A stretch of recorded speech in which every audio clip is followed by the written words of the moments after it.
Bugungi mavzular: Ronaldo Al-Nassr safida o'ynashdan bosh tortdi. Klub investitsiya yetishmovchiligidan aziyat chekmoqda. Muhammad Saloh APL rekordini yangiladi. Misr qiroli Runi va Anrini ortda qoldirib Liverpool tarixida yana bir sahifa ochdi. Jude Bellingham qancha vaqtga safdan chiqdi va Real Madrid bilan qaysi o'yinlarni o'tkazib yuboradi? Michael Carrick Rashfordni Manchester Unitedga qaytarmoqchi, ammo Barselona ham futbolchini osonlikcha bermoqchi emas. Yangiliklarning asosiy qismiga o'tishdan oldin albatta videoga bir dona like bosib, kanalga obuna bo'lishni unutmang. Do'stim, sizning laykingiz bizga alohida motivatsiya beradi va bizga obuna bo'lishingiz videolarimizni birinchilar qatorida ko'rish imkonini taqdim etadi. Bosdingizmi? Unda boshladik. Cristiano Ronaldo dushanba kuni Saudiya Pro Ligasi doirasida bo'ladigan Al-Riyadga qarshi uchrashuvda Al-Nassr safida maydonga tushmadi. Sabab, futbolchi klubning hozirgi rahbariyatidan jiddiy norozilik bildirgan. Ronaldo Al-Nassrni boshqarayotgan Saudiya Arabistoni davlat investitsiyasi jamg'armasi siyosatidan norozi. Ayniqsa, xuddi shu egalik tuzilmasiga ega bo'lgan raqib klublarga ko'rsatilayotgan e'tibor bilan solishtirganda, Al-Nassrning ortda qolayotgani uni bezovta qilmoqda. Jamoa sardori sifatida Ronaldo Al-Nassr investitsiya tanqisligidan qiynalayotganini ochiq aytmoqda. Bosh murabbiy Jorge Jesus transfer bozorida yetarli qo'llab-quvvatlov olmadi. Qishki transfer oynasida klub atigi bitta futbolchini ro'yxatga oldi. Iroqdan kelgan 21 yoshli yarim himoyachi Haydar Abdulkarim. Ronaldo noroziligi Al-Hilol bilan solishtirganda yanada kuchaymoqda. Ar-Riyoddagi asosiy raqiblar transfer bozorida ancha faol bo'ldi. Ular Fiorentinadan 2 million yevroga ispaniyalik markaziy himoyachi Pablo Marini sotib oldi va endi Ren hujumchisi Kader Mayte uchun 30 million yevro sarflashni rejalashtirmoqda. Bundan tashqari, Al-Hilol Karim Benzema transferi bilan ham faol bog'lanmoqda. Xullas, Ronaldo ochiq signal bermoqda. Kuchli tarkib bo'lmasa, katta maqsadlar ham bo'lmaydi. Saudiya Pro Ligasida chempionlik poygasi qizib borayotgan bir paytda Al-Nassr rahbariyati endi real harakat qilmasa, jamoa peshqadamlik uchun kurashda orqada qolib ketishi mumkin.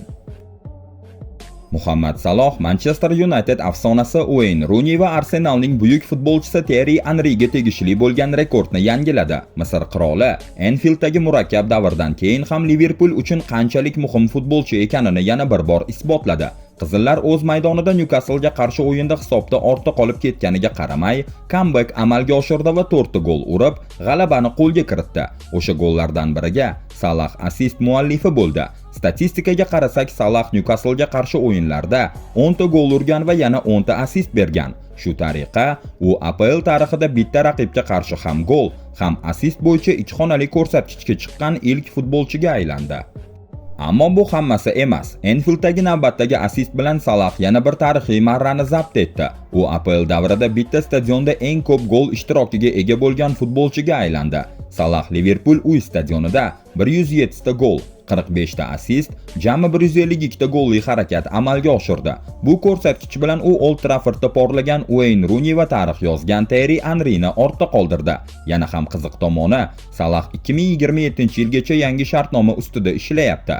Demak, rekordlar hali oldinda. Lamine Yamal allaqachon elita darajasiga yorib kirdi. Hozir esa u kelajak yulduzlari uchun standart belgilab bermoqda. Atigi 18 yoshida Barselona vingeri La Ligada o'tkazgan 18 ta o'yinda ko'plab futbolchilar eng zo'r mavsumlarida ham erisha olmaydigan statistikani ko'rsatmoqda. 2025-26-yilgi La Liga mavsumida Vinicius Junior bilan taqqoslash endi bahsli mavzu bo'lishdan chiqyapti. Chunki Yamal deyarli barcha asosiy ko'rsatkichlarda oldinda. Gollar soni bo'yicha ustun, assistlarda yetakchi, yaratilgan golli vaziyatlar ko'proq, driblinglar va yakkama-yakka o'tishlar samaraliroq, o'yinga umumiy ta'siri ancha yuqori. Oddiy qilib aytganda, Yamal nafaqat chiroyli o'ynayapti, u o'yin ritmini belgilayapti, pressingda faol, hujumni tezlashtiryapti va final uchlikda farq yaratyapti. Savol esa bitta: bugungi La Ligada haqiqiy nomer 1 vinger kim? Agar raqamlarga qarasak, javob o'z-o'zidan chiqib kelmoqda. Chelsea bosh murabbiyi Liam Rossenior yosh yulduz Estevao Willian Arsenalga qarshi Karabao Kubogi o'yinida ham maydonga tushmasligi mumkinligini tasdiqladi. Braziliyalik vinger shaxsiy sabablarga ko'ra uzaytirilgan ruxsat oldi va murabbiy uning qachon qaytishini hozircha aniq aytishdan bosh tortdi. Bundan tashqari, Jamie Gittins ham West Hamga qarshi bahsda son mushagi jarohatini olib safdan chiqdi. Chelseaning Arsenalga qarshi muhim kubok o'yiniga tayyorgarligi Estevaoning yo'qligi fonida o'tmoqda. O'tgan dam olish kuni West Ham ustidan qozonilgan g'alabada ham u maydonga tushmadi. Klub ruxsati bilan Braziliyaga qaytib ketdi. O'yin oldidan Rosenyor yosh futbolchi haqida juda ehtiyotkor va insoniy ohangda gapirdi. Murabbiy uchun hozir futbol emas, o'yinchining ruhiy holati va farovonligi birinchi o'rinda ekanini ochiq aytdi. Hozircha bilmayman. Este juda yosh bola, kelib ajoyib o'yin ko'rsatdi, lekin u shaxsiy sabablarga ko'ra juda og'ir davrni boshdan kechiryapti va hozir unga dam olishga ruxsat berdik, dedi Rosenyor. Bu so'zlar klubning futbolchiga nisbatan mas'uliyatli yondashayotganini ko'rsatadi. Yangi qitaga moslashish, bosim, shaxsiy muammolar, bularning barchasi 18-19 yoshli futbolchi uchun oson emas. Agar Estevao Arsenalga qarshi ham o'ynamasa, bu Chelsea uchun katta zarba bo'ladi. Chunki braziliyalik Wenger Rosenyor tizimida hujum chizig'ining eng muhim figurasi hisoblanadi. Bu mavsum u APLda 18 ta o'yinda 2 ta gol, 2 ta assist qilgan. Bundan tashqari, Chempionlar Ligasida ham 3 ta gol urib, jamoaga katta hissa qo'shgan. London derbisi oldidan bunday kreativ futbolchini yo'qotish murabbiylar shtabi uchun jiddiy bosh og'riq.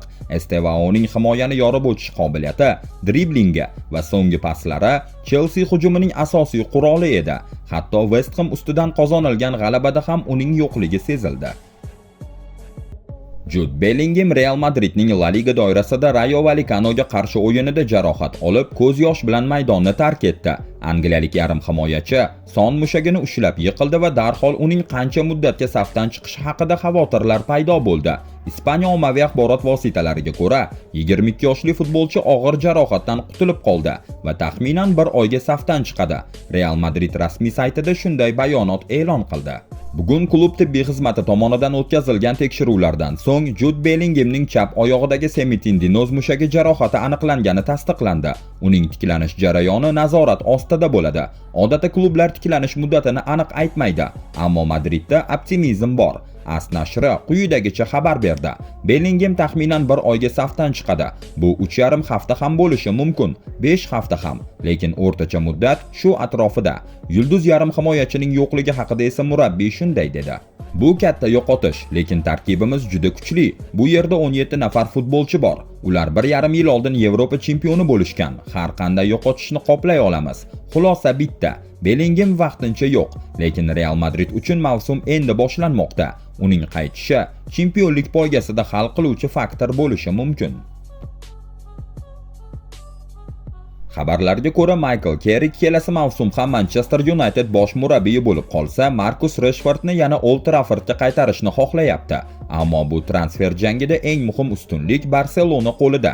Kataloniyalik gigantlar ingliz hujumchini joriy mavsum oldidan ijara asosida tarkibga qo'shib olgan va shartnomaga 2026-yil yozida faollashtiriladigan sotib olish opsiyasini kiritgan. Bu majburiy emas, lekin eng muhim tomoni, agar Barselona ushbu bandni ishga tushirsa, United bunga aralasha olmaydi. Shu sababli Manchester tomoni hozircha faqat umid bilan kuzatib turishga majbur.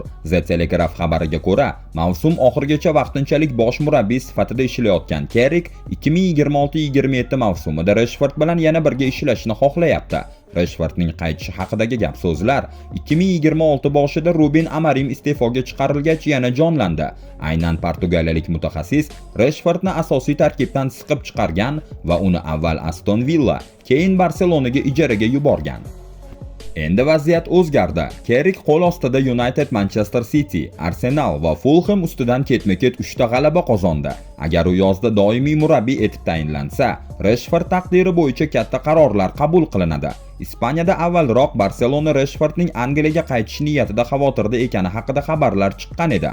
Ammo Mundo Deportivo bu mishmishlarni rad etdi. Nashrga ko'ra, ko'k anor ranglilar agar Wenger bilan davom etishga qaror qilinsa, Rashfordning kelajagi bo'yicha umuman xavotirda emas. Sababi oddiy. Manchester United bilan muzokaralarda klub futbolchi bo'yicha mutlaq ustuvorlikni qo'lga kiritgan. Gap shundaki, shartnomadagi 30 million yevrolik sotib olish opsiyasi har qanday United istagidan ustun turadi.